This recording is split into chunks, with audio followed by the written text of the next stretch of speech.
Globalization.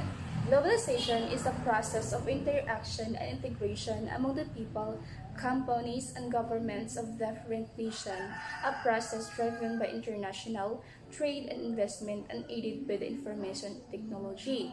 This process has effect on the environment, on culture, politics system, on economic development and prosperity, and on human. So there are three types of globalization. And first is economic countries that trade with many others and have few trade barriers and economically globalized. And second, social, a measure of how easily information and ideas pass between people in their own country and between different countries, include access the impact of social networks. And third is political, the amount of political cooperation there is between countries. And globalization can be seen in terms of urban.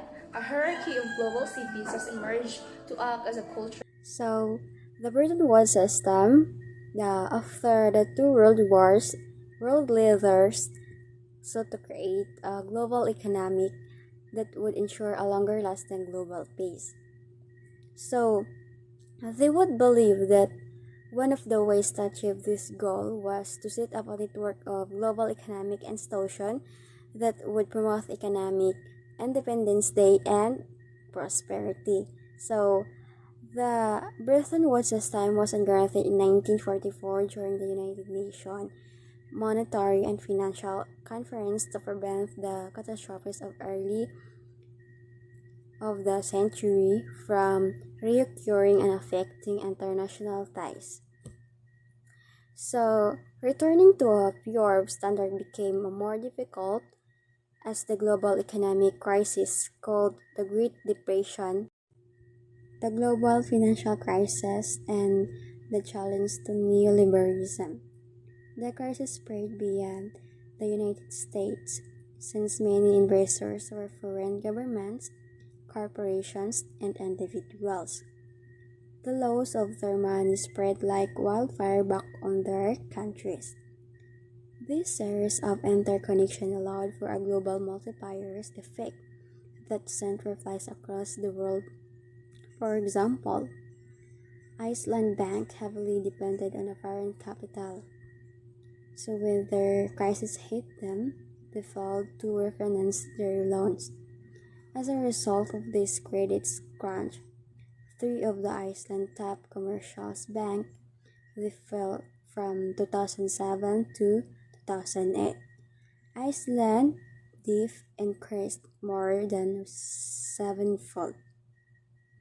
Until now, countries were severely hit by the global financial crisis, which originated in developing countries in late 2007. Economic growth in emerging and developing economies dropped dramatically from 13.8% in 2007.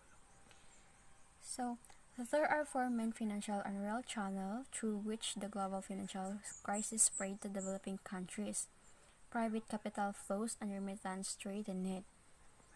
So, the position for private capital flows to developing countries has deteriorated significantly due to the GFC.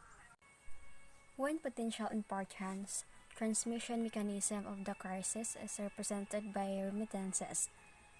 The decline of remittances has been much smaller than the four-order private flows to developing countries, but it is a significant.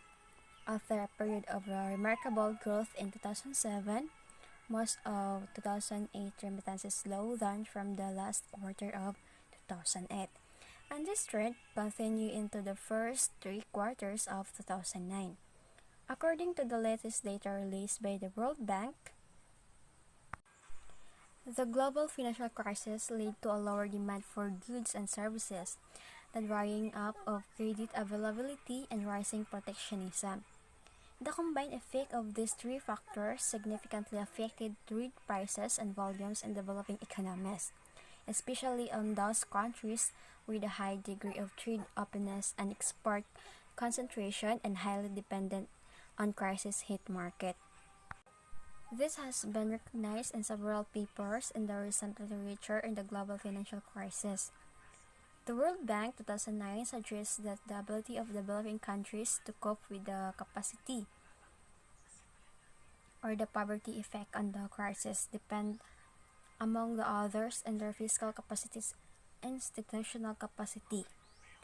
The IMF 2009 argued that large adverse effects of the global financial crisis are likely to be felt by countries and entrenched policy weaknesses. As the crisis spread to the developing world, a major concern for national governments was to maintain domestic macroeconomic stability against declining food and fuel prices. Deprecating main exchange rates, increasing unemployment, as well as deflationary and inflationary pressures. The lack of institutionalization behavior, deficiency in technical and human capacities. World tend to make political parties and politicians resort to inappropriate and unsound choices of tackling the crisis. They tend to hide the problems and resort to tactics and pressure to delay needed action to deal with the crisis. And